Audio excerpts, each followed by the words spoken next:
to kick things off, I'm going to ask the panelists to each introduce themselves and talk about their view and their thoughts on the future of AI and leadership. So let's start with Ted of the set. Just the introduction, or also the leadership as part of the introduction? As part of the introduction. Okay. My name is Ted Shelton, and I've spent most of the first part of my career as a software developer, and then most of the last part of my career as a consultant. Although most recently I was the chief operating officer for a Reid Hoffman-backed startup called Inflection AI. So I've been very involved in the topic of AI for quite a few years now, and in particular advising companies and then being a leader in a company myself in which AI I think is really changing the nature of leadership. Just a first observation, I believe that one of the interesting things that is an outcome of AI is that we will increasingly have a world of abundance. So we've all grown up in a world of scarcity. And so work has always been something that we had to do in order to actually make enough money to pay the bills. Actually, if you look at the trend since the 1800s, though, the number of hours that the average person works has been declining steadily for over 150 years. And I think AI will accelerate that because we don't need to work as much to pay the bills. And so why will we work hard? We'll work hard, and I'll bring up a topic from Salim Ismail's excellent book, Exponential Organizations, called Massively Transformative Purpose, or MTPs. The idea is that people need to be inspired about what it is that they're doing in life, more so than they need to simply make enough money to pay the bills. And so the role of leaders, as opposed to, if you think about the typical organization, it's about how do I organize and coordinate people to produce something. And so you could organize and coordinate people if their motivation was just to get paid, simply by informing them about how much more they'll get paid by doing work better. Now, actually, the leaders need to be inspiring. They need to tell people, like, this is the objective. This is what we're trying to do. I'm going to actually help you understand why you're a part of something bigger. So that's at least a kickoff. Silvio. Oh, that's my turn. Let's try something. It's like demo. Let's see. Who is Silvio Sangineto? Ciao, Silvio Sangineto è una persona davvero dinamica e coinvolta in un sacco di cose interessanti. Hey, not in Italian, in English, please. Absolutely, no problem. So Silvio Sangineto is a really dynamic person who's involved in a lot of interesting things. He works on human AI experiences at Microsoft and is all about developing leadership mindsets. Let me know if you want more details in English. Oh, that's good. After delegating the boring part, let's bring some personal spin to it. Every day, I focus on one single question.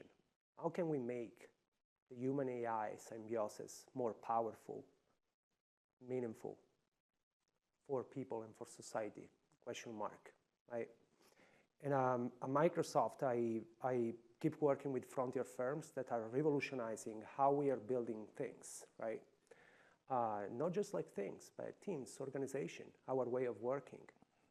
At Lift Leaders, the company that I founded, I work with tons of leaders across the globe to build that and developing that mindset that may help to build a mindset, allow society to thrive and not just to survive.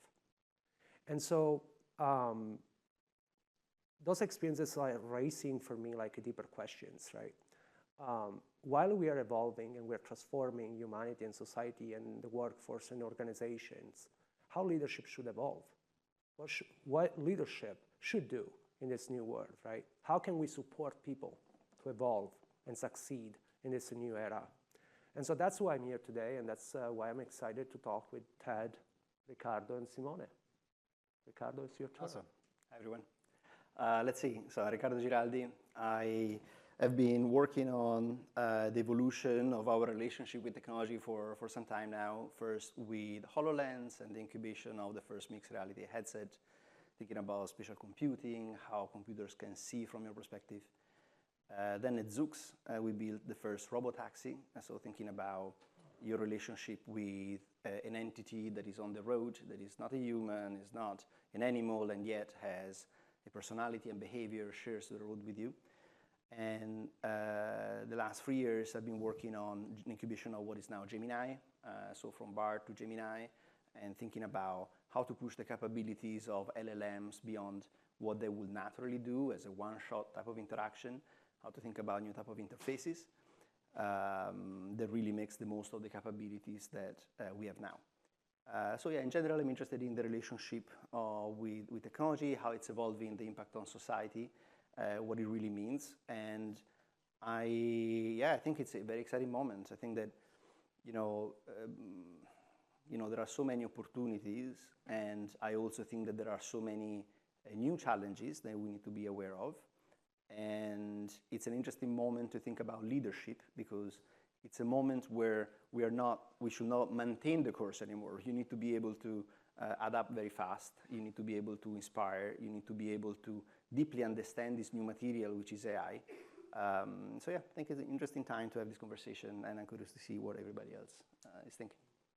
And I'm Simon Parmeggiani. I currently work as a director of product design at Meta, Superintelligence Lab. But I'm also an AI artist. I've been in the AI space for creativity for the past 3.5 years. I'm actually represented by WME down in Hollywood. I was the first AI artist that's been represented. And what I'm really excited about in terms of AI is how it's really injecting new life in terms of creativity and the creative space. Whether you are a leader with a team or not, you're a leader in this space, I think what I found interesting so far is being able to mentor teams and people, specifically when it comes to creators and creatives, that were initially very scared and against AI, saying, oh, it's cheating, it's not real art, to what we're seeing, especially nowadays, more and more, and really showcasing how humanity and what makes people unique is really helping in making the output good and intrinsically unique.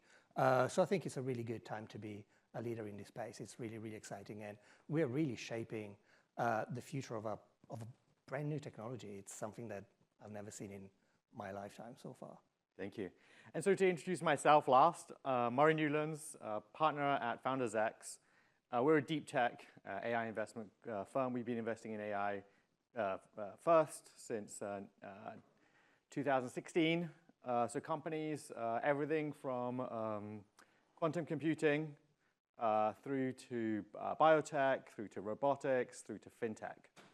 What's really interesting there is you have founders, and really they're mainly scientists starting out with a vision as to how AI can transform the world, building the companies with cutting-edge technology to deliver on these promises, whilst at the same time getting the team to engage and use AI to deliver.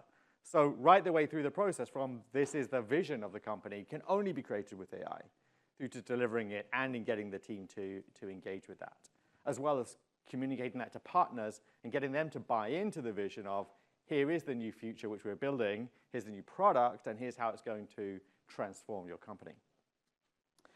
So with that, let's look at how AI is transforming how leaders need to think, how they need to change their mindsets, and what kind of traits they need to engage with. And let's start with Sai on this one. Okay.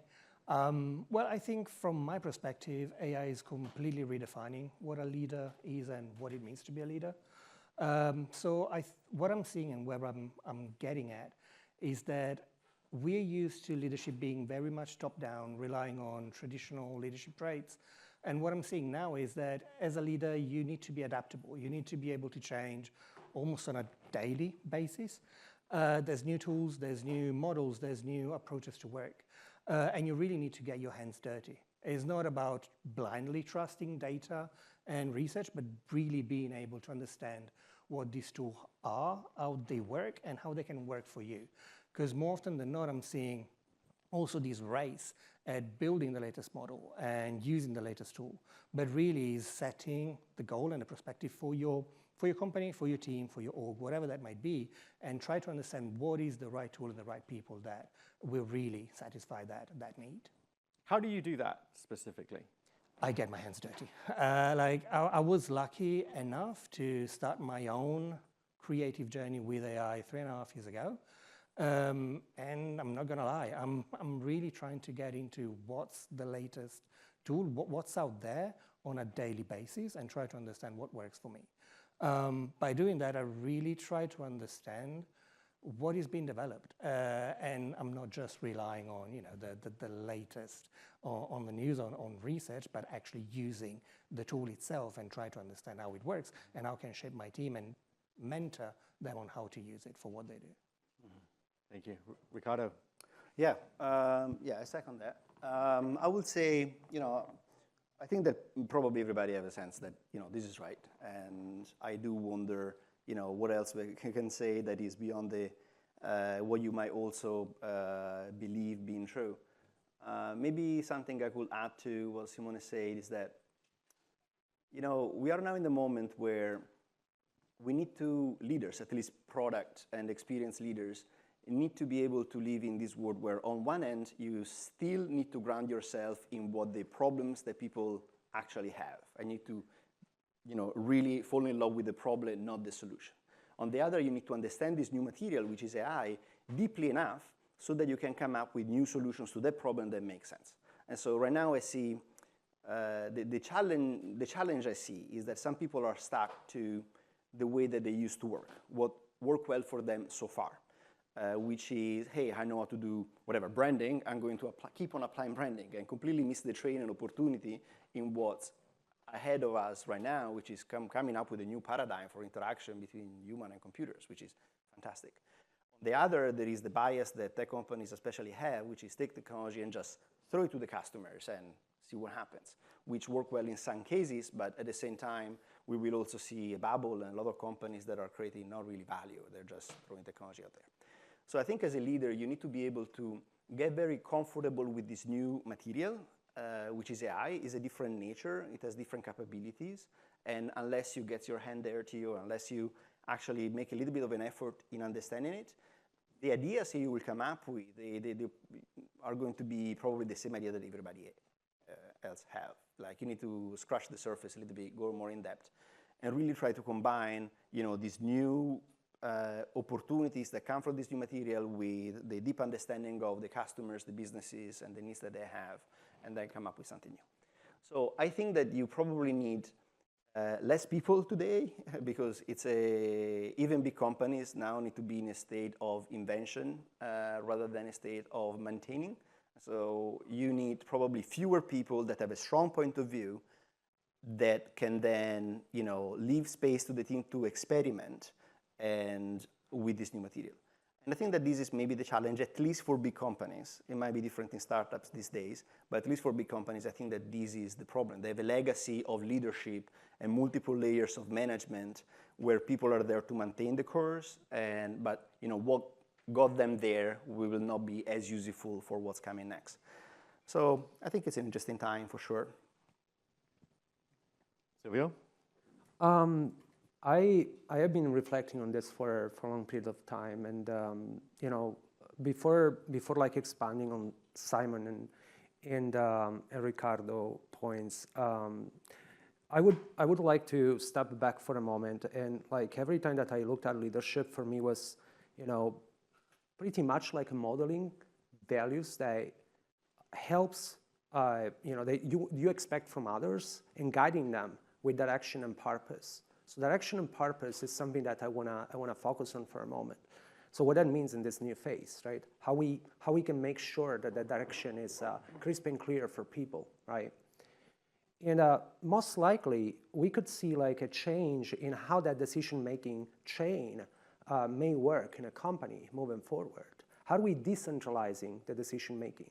Is this happening at the speed and at the level that was happening before, or we are embracing and we are baking that decision-making, in any individual every single day? If we can move faster and we can make decisions in order to move, forward in a sustainable way, that's maybe the way to go.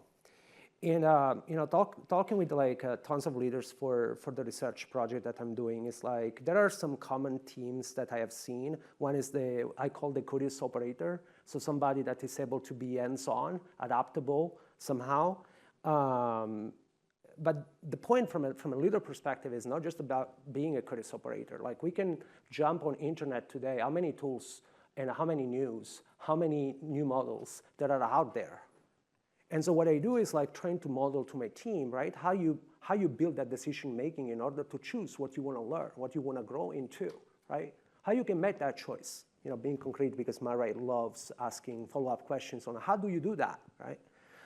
For example, in my spare time, I build just a custom GPT that has inside like my value propositions, my goal for my career, and so on, and scrapes from internet.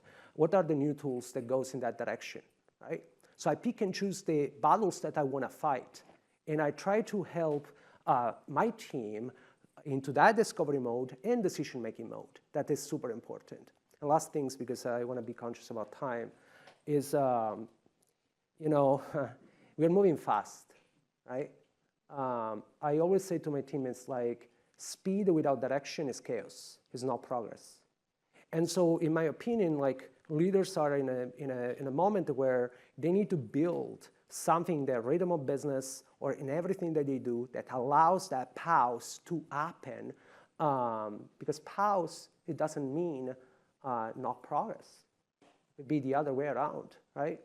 And so concretely, like for example, in our meetings, in my meetings, what I do is like at the end of the meeting, I always have like a 10 minutes that I call AI circuit breakers. That pretty much what you do is like, you have discussed about a topic or a decision that you need to make to move forward with your product. Now let's pause for a moment, like everybody does whatever they want in those 10 minutes. Like you want to take a break, you want to go to the restroom, you want to take a glass of water and stuff like that, and we reconvey back in our position in order to make that choice together, or postponing it with a time box, right? And so what I'm saying is like it's important to have that balance between speed for progress and trust versus, again, that reckless race doesn't bring any business customers or people very far away. So that's Ted's point now. Yeah. Well, so I'd like to take a slightly different tack to the question in order to add some depth on top of everything that you've all said, which I agree with. Let's distinguish between leaders with a big L and leaders with a small l. And so what I mean by that is that leaders with a big L, which is I think what the three of you have been talking about, how do we have somebody in an organization who people are going to rally around? And what are the kinds of characteristics of that leader that they rally around? With a small l, what I mean is you also have the responsibility as a leader in an organization to make stuff happen, right? And I think when we think about what the moment that we are in, and I think the moment we will be in now for the next decade, there is this really fundamental shift, because coming into an organization and being a leader with a small l, and being responsible for getting stuff done, has meant here is the rules of the road. Here are the guidelines. Here are the things that need to get done. Here are the ways that we do them. It's all known. And so the question is, how do you optimize? How do you organize? How do you coordinate? How do you lead within the context of a known? We're now entering an unknown period, because we're going to be redesigning everything in our organizations. The organization itself, the way the work is done. In my view, one of the big mistakes that we make when we look at AI today, or we humans, not necessarily you in this room, is that we think of it as a tool. And so we look at the work that we're doing, and we say, how do we apply this tool in the work that we're doing? And instead, we should be thinking about it as a change in the environment. And it changes fundamentally what's possible in the environment, and it means that we actually need to rethink all of the way that work is done. And so I think with a small l, there's this really interesting new responsibility that the person who has to get things done has to play in the organization, which is to take primary ownership of the redesign of the work, to reorganize all of how we work around this new environmental change. For me, we were talking just before we had kicked the panel off about private equity, and we've both done sort of work in that space. And that I've over the last year I've done quite a bit of work in that space and discussed things which are happening. And for me, what's really interesting is that's a space that really wants to move fast. And I spoke to private equity firms, for example, who just were getting started with it, and others who were really technology first, had done a couple of rounds of working in a sector using AI to optimize what they're doing, and then completely rebuilding the whole business, the whole approach to the industry with new capital with an AI first approach. And so when I think about what's happening with AI, for example, we're going to have Waymo go all the way from San Francisco to San Jose. What does that mean for the 100,000 Uber drivers who suddenly that changes everything for them?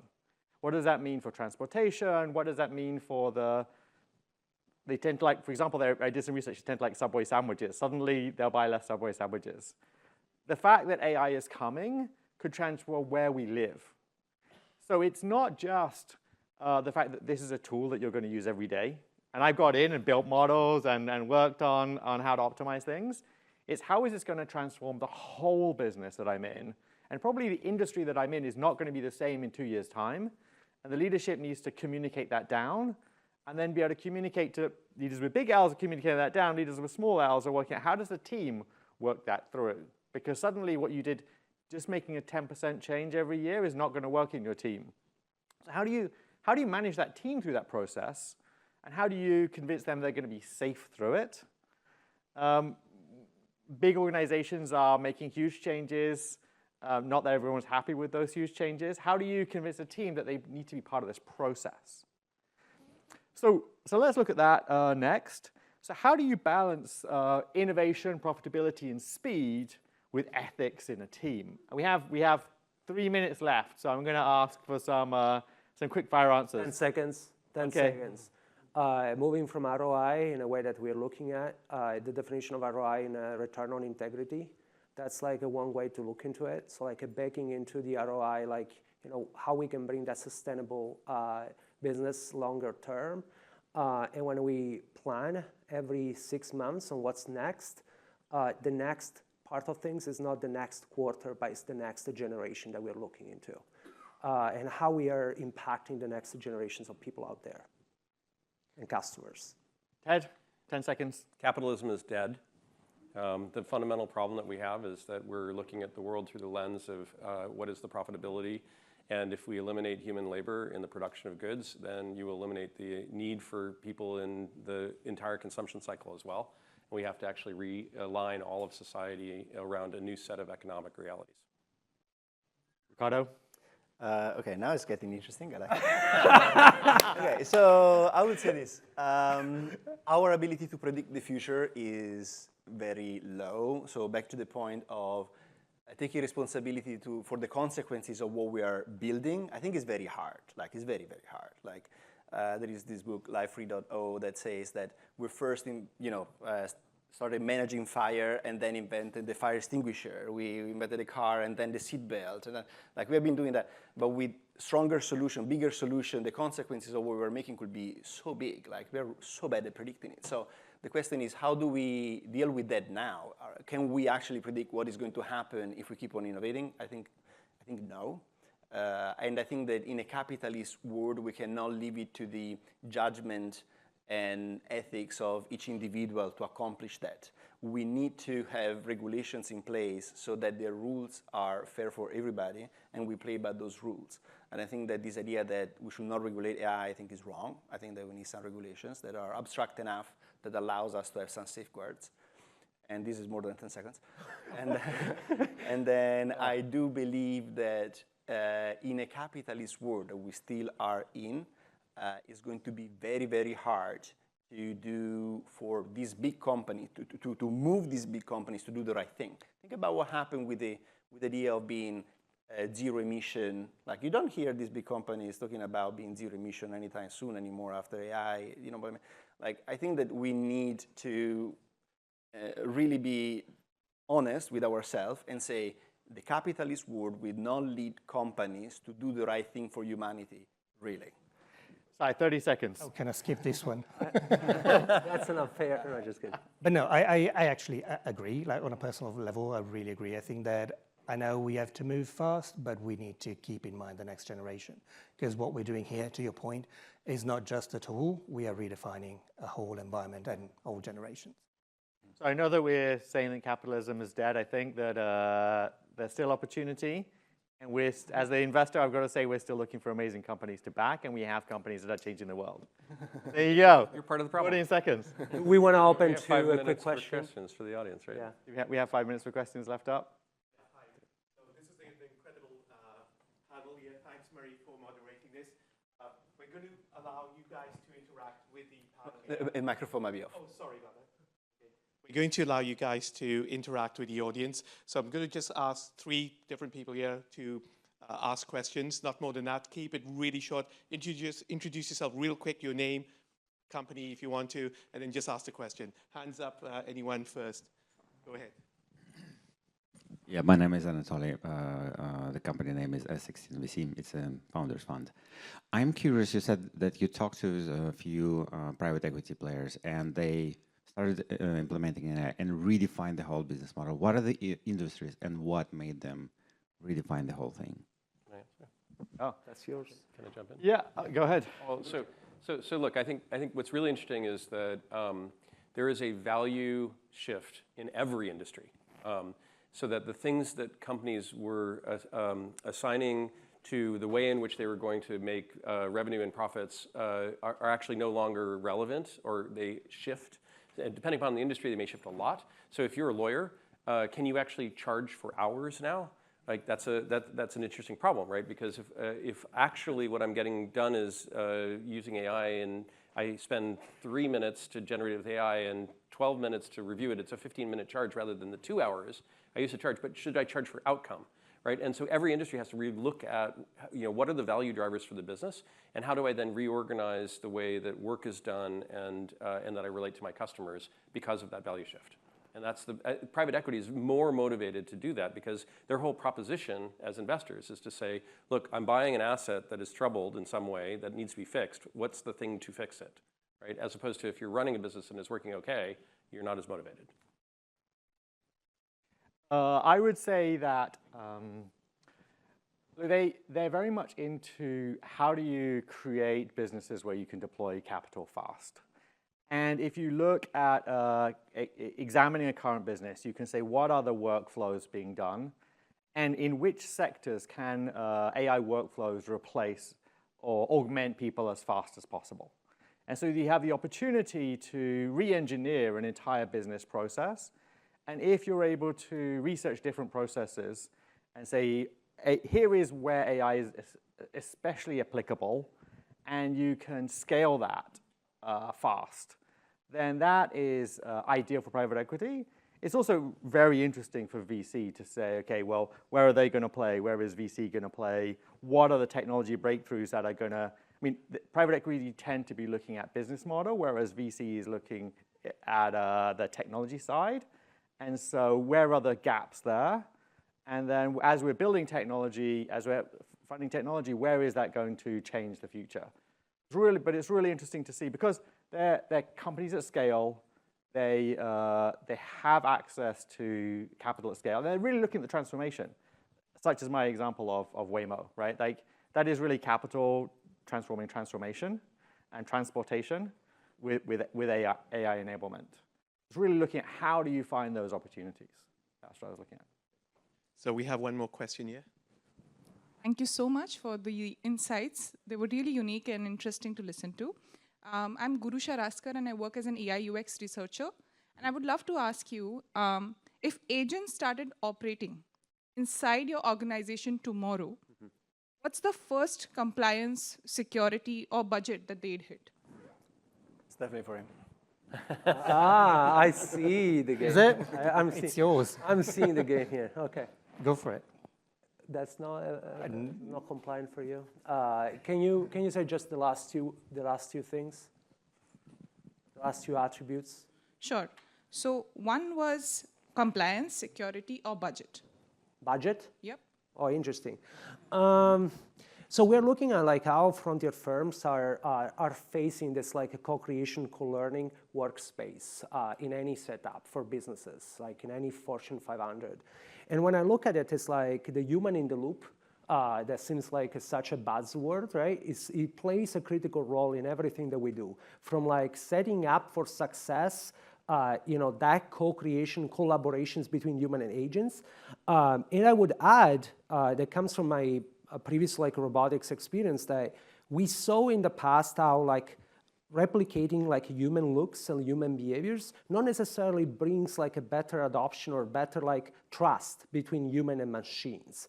And so we want to be very careful, and that's what we're doing right now, is like making sure that whatever human aspects we introduce in the intelligent side of things, like in the human, in that machines, it needs to be intentional and playing a role in how we are building that trust. And maintaining, like, you know, this is a very trivial to say, but anytime that there is a new configurations for new agents and behaviors and eval sets that we put in place, there is a tons of security and governance that needs to happen in order to, you know, really balance out what the agent can do and what the agent can do together with a human being at any given level. From you know, the orchestrator, the individual that is gonna manage that kind of like cooperation, to the individual, the end user that is playing a role in the interactions with humans. So it's decentralizing that decision-making process for security governance, plus having, as usual in any B2B space, the governance across the board that allows to introduce what are the rules that we set it up for success.